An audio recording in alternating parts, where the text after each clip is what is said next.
क्या दुनिया का पहला वाटर वार यानी जल युद्ध का शुरुआत हो चुका है? अभी कुछ दिन पहले ही ईरान और तालिबान के बीच खूनी संघर्ष देखने को मिला है।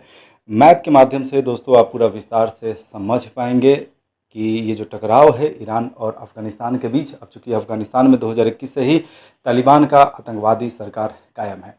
तो वैसे में पूरा का पूरा मामला क्या है, चलिए इसको देखते हैं और समझते हैं।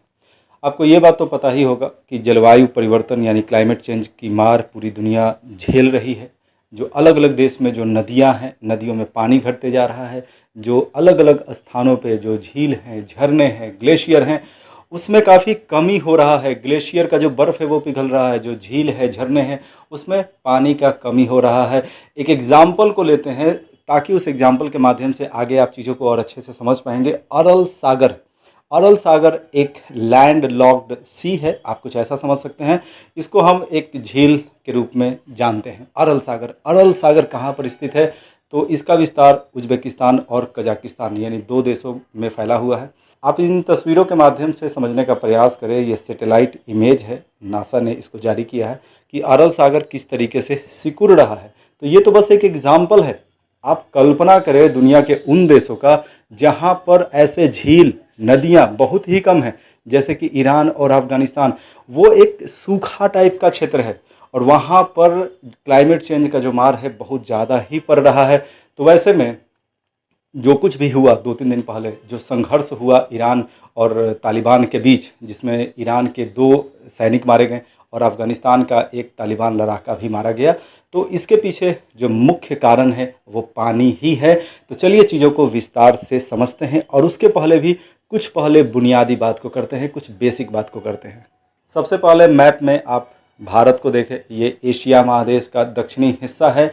आप अफ़गानिस्तान को देखें और ईरान को देखें, क्योंकि चर्चा इन्हीं दोनों पे होने वाला है। बात करते हैं कंपैरिजन का, तुलना का ईरान और अफ़गानिस्तान में। जनसंख्या, ईरान की जो आबादी है वो 9 करोड़ है। ईरान का आबादी कितना है? 9 करोड़ है। ईरान का जो फ्लैग है उसको भी आप देख सकते हैं। जबकि अगर अफ़गानिस्तान की बात करें तो अफ़गानिस्तान का जो आबादी है लगभग 4 करोड़ है। नेशनल फ्लैग ऑफ अफ़गानिस्तान, उसको भी आप देख सकते हैं। अगर हेड ऑफ स्टेट की बात करें, पीएम प्रेसिडेंट की बात करें, ईरान के कौन हैं? तो देखिए, ईरान के जो सुप्रीम लीडर हैं वो हैं अयातुल्ला अली खुमैनी।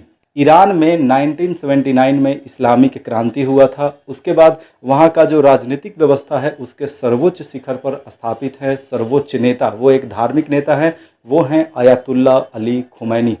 इसके बाद अगर वहाँ के राष्ट्रपति कौन है ईरान के, तो वो हैं इब्राहिम रईसी, प्रेसिडेंट है वहाँ के। जहाँ तक ईरान के सुप्रीम लीडर की बात है तो वो आर्मी, न्यायालय, सब कुछ को कंट्रोल करते हैं। राष्ट्रपति का जो पोस्ट है वो सुप्रीम लीडर से काफ़ी नीचे का पोस्ट माना जाता है ईरान में।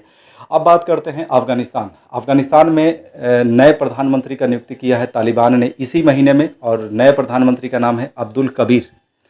अगर सूखा क्षेत्र की बात किया जाए कि ईरान का कौन सा क्षेत्र में काफ़ी ज़्यादा सुखाड़ है, अफ़गानिस्तान के किस क्षेत्र में काफ़ी ज़्यादा सुखाड़ है, वैसे तो चाहे ईरान हो या अफ़गानिस्तान हो, अगर आप मैप में देखेंगे तो यहाँ पर हरियाली आपको बहुत ही कम दिखेगा। ईरान और अफ़गानिस्तान में ज़्यादातर जो हिस्सा है ईरान और अफ़गानिस्तान का वो सूखा ही है। लेकिन जो सबसे ज़्यादा सूखा क्षेत्र की अगर बात करें, सबसे पहले ईरान की बात करें तो ईरान का एक स्टेट है सिस्तान बलूचिस्तान। तो ये जो क्षेत्र है यहाँ पर काफ़ी सूखा है सिस्तान बलूचिस्तान में। जबकि अगर अफ़गानिस्तान के स्टेट की बात करें जो काफ़ी ज़्यादा सूखे का मार अभी झेल रहा है, जहाँ से काफ़ी ज़्यादा पलायन भी हो रहा है लोगों का, तो वो है कंधार, हेलमंद, जिसको हेलमंड भी कह सकते हैं, और निमरूज। अब संबंधित राज्य कहने का मतलब है जहाँ पर संघर्ष हुआ अभी हाल ही फिलहाल, वो कौन सा 2 राज्य के बीच के सीमा में स्थित है? तो ईरान का राज्य है सिस्तान बलूचिस्तान, जबकि अफ़गानिस्तान के जो प्रोविंस है, प्रांत है, उसका नाम है निमरोज। यानी कि अफ़गानिस्तान के निमरोज और ईरान के सिस्तान बलूचिस्तान प्रांत के बीच में जो सीमा रेखा है, जो जारंज एक शहर है वहाँ से कुछ ही दूरी पर स्थित है सासोली। सासोली ही वो एग्जैक्ट लोकेशन है जहाँ पर झड़प हुआ है, और दुनिया भर के मीडिया इसको कह रहा है कि ये दुनिया के पहले वाटर वार का शुरुआत है, जल युद्ध का शुरुआत है।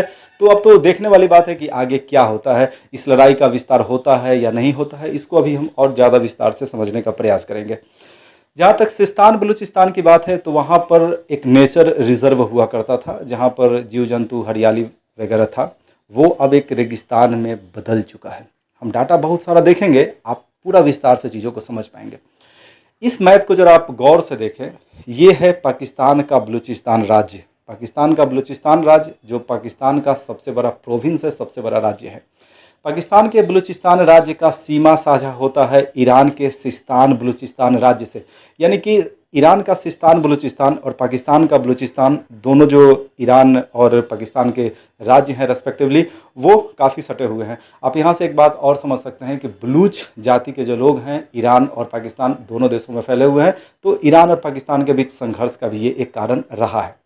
दोस्तों, ये जो पूरा मैटर हुआ, जो सासोली में संघर्ष हुआ जिसमें ईरान के 2 सैनिक मारे गए और अफ़गानिस्तान का एक तालिबान लड़ाका मारा गया, और अब पता नहीं ये संघर्ष अब कितना व्यापक रूप धारण करेगा, वो तो समय बताएगा। तो इसके पीछे जो नदी है जिम्मेदार है, वो है हेलमंड नदी। लोकेशन को देखते हैं कि आखिरकार ये नदी कहाँ से निकलता है। तो अफ़गानिस्तान का जो कैपिटल सिटी है काबुल, काबुल के पश्चिम में हिंदू कुश पर्वत से ये नदी निकलता है। लगभग 1100 किलोमीटर इस नदी का कुल लंबाई है। ईरान में ये नदी प्रवेश करता है अफ़गानिस्तान से होते हुए, और वो जो लोकेशन है वो जारंज के नज़दीक है। 1973 में एक जल संधि हुआ था, वाटर ट्रीटी हुआ था अफ़गानिस्तान और ईरान के बीच में, क्योंकि ईरान का जो दक्षिण पूर्वी हिस्सा है जिसमें सिस्तान बलूचिस्तान है या इसके अलावा कुछ अन्य राज्य भी शामिल हैं, वहाँ का जो जल आपूर्ति है, चाहे वो एरीगेशन के लिए हो, सिंचाई के लिए हो, या जल विद्युत निर्माण के लिए हो, या पीने का पानी के लिए हो, वो हिस्सा काफ़ी हद तक हेलमंड नदी पर निर्भर है। इसके अलावा अफ़गानिस्तान का ये सबसे लंबा नदी है हेलमंड नदी, और अफ़गानिस्तान में भी चाहे वो सिंचाई की बात हो या जल विद्युत का निर्माण हो या इसके अलावा पीने के पानी की जहाँ तक बात हो, तो उसके लिए भी हेलमंड नदी की जो भूमिका है अफ़गानिस्तान में भी काफ़ी ज़्यादा महत्वपूर्ण है। 1973 के जल संधि पे वापस लौटते हैं, और इसके अंतर्गत दोस्तों ये था कि एक पानी का अमाउंट फिक्स कर दिया गया था कि अफ़गानिस्तान इतना पानी ईरान को छोड़ेगा। अभी हाल फिलहाल के दिनों में क्या हुआ है, अफ़गानिस्तान ने ईरान को पूरा पानी नहीं छोड़ा है, यानी कि 1973 के जल संधि के अकॉर्डिंग जितना पानी उसको छोड़ना था उतना जल का आपूर्ति अफ़गानिस्तान ईरान को नहीं कर रहा है, उतना पानी अफ़गानिस्तान ईरान के लिए नहीं छोड़ रहा है। कैसे, ज़रा वो समझिए। अफ़गानिस्तान में हाल फिलहाल के वर्षों में काफ़ी सारे नए नए डैम का भी निर्माण हुआ है। ईरान का ये भी आरोप है बहुत सारे नहरों का निर्माण हुआ है। अफ़गानिस्तान ने अपने अंदर की तरफ ही बहुत सारी नदियों का रुख मोड़ दिया है, जिससे कि ईरान में जलापूर्ति की गंभीर समस्या उत्पन्न हो गया है। आगे हम बात करते हैं कमाल खान डैम का। कमाल खान डैम आखिरकार स्थित कहाँ है, पहले वो समझिए। निमरोज प्रांत में स्थित है कमाल खान डैम। 1971 में ही इसका निर्माण कार्य शुरू हुआ था, लेकिन विभिन्न बाधाओं की वजह से लगभग 50 साल लग गए इसके निर्माण में, और 2021 में इसका उद्घाटन हुआ। कमाल खान डैम नमरोज प्रांत में स्थित है, और जारंज जो शहर है वहाँ से 95 किलोमीटर दक्षिण पूर्व में इसका लोकेशन है। कमाल खान डैम पे 2021 में भी ईरान के द्वारा हमला किया गया था। ईरान नहीं चाह रहा था कि कमाल खान डैम का निर्माण हो, क्योंकि जाहिर सी बात है इस डैम के निर्माण के बाद जलापूर्ति में बाधा पड़ा है। कमाल खान डैम के बनने से हेलमंड नदी का जो पानी ईरान की तरफ जा रहा था, पानी की मात्रा में एक अच्छा खासा गिरावट हुआ है। अगर दोस्तों कुछ डाटा की बात करें तो यूनाइटेड नेशन का एक डाटा है कि पिछले 30 वर्षों में ईरान में सूखे का गंभीर स्थिति पैदा हो गया है। ईरान ने खुद ये बात माना है कि उसका 97% भाग सूखा से ग्रसित है। क्रिटिकल वाटर क्राइसिस का सामना कर रहे हैं ईरान के लगभग 270 शहर, एक रिपोर्ट में ऐसा कहा गया है।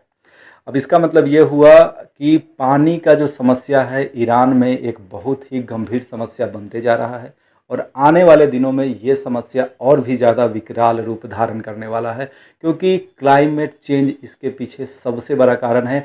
और ऐतिहासिक रूप से भी देखा जाए तो ईरान पानी की समस्या से शुरू से ही जूझता रहा है। सासोली में जो कुछ संघर्ष हुआ उसके बाद यूरोप के तरफ से भी रिएक्शन आना शुरू हुआ। यूरोप के अलग अलग मीडिया हाउसेस के द्वारा, इवन सोशल साइट पे भी इस तरह की बातें की जा रही हैं। अब बातें किस तरह का की जा रही हैं, बातें ये किया जा रहा है कि खिंचाई किया जा रहा है। लोग कहीं ना कहीं खुशी का इजहार कर रहे हैं यूरोप में। मीडिया हाउसेज काफ़ी खुश दिख रहा है जो भी हुआ ईरान के साथ, क्योंकि ईरान के 2 लोग मारे गए हैं, 2 लोग सैनिक थे। अब ऐसा क्यों? तो ऐसा इसलिए क्योंकि ईरान ने रूस का काफ़ी मदद किया है अभी तक ड्रोन के माध्यम से या अन्य रक्षा उत्पादों के माध्यम से यूक्रेन के खिलाफ। तो वैसे में ये सवाल खड़ा उठता है कि क्या दुनिया का पहला वाटर वार यानी कि जल युद्ध का शुरुआत हो चुका है? अब ऐसा कहना थोड़ा सा जल्दीबाजी होगा, क्योंकि ये जो झड़प हुआ है एक छोटे स्तर का झड़प है। हाँ, अगर ये एक बड़ा रूप धारण करता है तो मे भी आप कह सकते हैं कि वाटर वार का शुरुआत हो गया है। अब वो तो देखने वाली बात है, लेकिन इतना तो तय है कि आने वाले कुछ वर्षों में चूंकि क्लाइमेट चेंज बहुत ही विकराल रूप धारण कर रहा है, बहुत सारे देशों में पानी के लिए मारा मारी तो जरूरी ही शुरू हो जाएगा और वाटर वार में भी बहुत जल्द शुरू हो सकता है। ईरान और तालिबान के बीच ये जो संघर्ष हुआ, भले ही छोटे स्तर का ये संघर्ष है, लेकिन में भी संभावना है कि ये एक बड़ा संघर्ष का रूप धारण कर सकता है। अगर ईरान की सैन्य क्षमताओं की बात करें तो ईरान एटम बम बनाने के बेहद ही करीब आ चुका है। ऐसी खबरें हाल फिलहाल मीडिया में काफ़ी चल रही थी कि ईरान पहाड़ियों के बीच छिपकर एटम बम का निर्माण कर रहा है। तो वैसे में ये भी सवाल है कि अगर ईरान एटम बम का निर्माण कर लेता है तो क्या तालिबान उससे डर जाएगा? अब अफ़गानिस्तान का जो इतिहास रहा है पिछले कुछ दशकों में, ज़रा उसको आप देखेंगे तो इन चीज़ों को आप समझ पाएंगे। यूएसएसआर सोवियत संघ ने 1979 से 89 यानी कि लगभग 10 वर्षों तक अफ़गानिस्तान पे राज किया। यानी अफ़गानिस्तान के बड़े इलाके पे सोवियत संघ का कब्जा रहा था 10 वर्षों तक। अमेरिका की बात करें, संयुक्त राज्य अमेरिका की, तो 2002 से 2021 तक अमेरिकी फ़ौजें यहाँ पर रही थी। तो कहने का ये मतलब है कि तालिबान डरता नहीं है, ये तो एक फैक्ट है, ये तो एक सच्चाई है, क्योंकि उसको इस तरह का जो हालात है उसको झेलने का काफ़ी एक्सपीरियंस है। हाँ, लेकिन अगर सैन्य तुलना की बात करें तो ईरान का जो सैन्य पावर है उसके सामने अफ़गानिस्तान कहीं भी नहीं टिकता है, क्योंकि अफ़गानिस्तान के पास जो भी हथियार है वो वही हथियार है जो अमेरिका ने छोड़ दिया है। अमेरिका ने जब 2021 में अफ़गानिस्तान को छोड़ा तो बहुत सारे जो हथियार है उसको भी छोड़ दिए थे। तो उन हथियारों का ही जो इस्तेमाल है वो तालिबान कर रहा है। तो सैन्य तुलना में तो अफ़गानिस्तान कहीं नहीं ठहरता है, लेकिन अगर ईरान अफ़गानिस्तान की तरफ हमला भी करता है तो जाहिर सी बात है एक छोटा सा एरिया अपने कब्जे में ले सकता है, ऐसा संभावना है। अब वो तो देखने वाली बात है, लेकिन पूरा अफ़गानिस्तान को ही वो एनेक्स कर लेगा, पूरे अफ़गानिस्तान पे वो कब्जा कर लेगा, ऐसा तो खैर संभव ही नहीं है और ईरान भी ऐसा बिल्कुल ही नहीं करना चाहेगा। एक बहुत ही फेमस डैम है सलमा डैम, जिसको कहा जाता है अफ़गान इंडिया फ्रेंडशिप डैम यानी कि AIFD। सलमा डैम है कहाँ पे वो आप जानिए। सलमा डैम है अफ़गानिस्तान के हेरात प्रोविंस में यानी कि हेरात राज्य में। और किस नदी पर इस डैम का निर्माण इंडिया ने वहाँ पे किया है? तो हरी नदी पर इस डैम का निर्माण इंडिया ने किया है। तो ये आपके एग्ज़ाम के लिए एक बहुत ही महत्वपूर्ण फैक्ट है। अब इस वीडियो के अंत में ये बात करते हैं कि इंडिया पर इसका क्या असर पड़ने वाला है। अभी जो संघर्ष है एक छोटे स्तर का संघर्ष है ईरान और तालिबान के बीच, लेकिन अगर ये संघर्ष बड़े स्तर पे पहुंचता है तो इंडिया पर जाहिर सी बात है इसका असर पड़ेगा। क्यों? क्योंकि इंडिया का अच्छा खासा इन्वेस्टमेंट है अफ़गानिस्तान में। इंडिया का अच्छा रिलेशन अफ़गानिस्तान से भी रहा है, साथ ही साथ ईरान से भी रहा है। इंडिया का इन्वेस्टमेंट ईरान के चाबहार पोर्ट पे भी है। तो जाहिर सी बात है असर तो इंडिया पर पड़ना लाजमी सी बात है। इसके अलावा अफ़गानिस्तान में और भी कई तरह का इन्वेस्टमेंट इंडिया ने किया है। वहाँ के संसद भवन का निर्माण इंडिया ने किया है, बहुत सारे कम्युनिटी सेंटर का निर्माण इंडिया के द्वारा किया गया है। अफ़गानिस्तान में एजुकेशन पर भी इंडिया ने इन्वेस्टमेंट किया है। तो जाहिर सी बात है अगर ये वाटर वार सही में स्टार्ट हो जाता है तो इंडिया पर नो डाउट इसका असर तो पड़ना ही पड़ना है।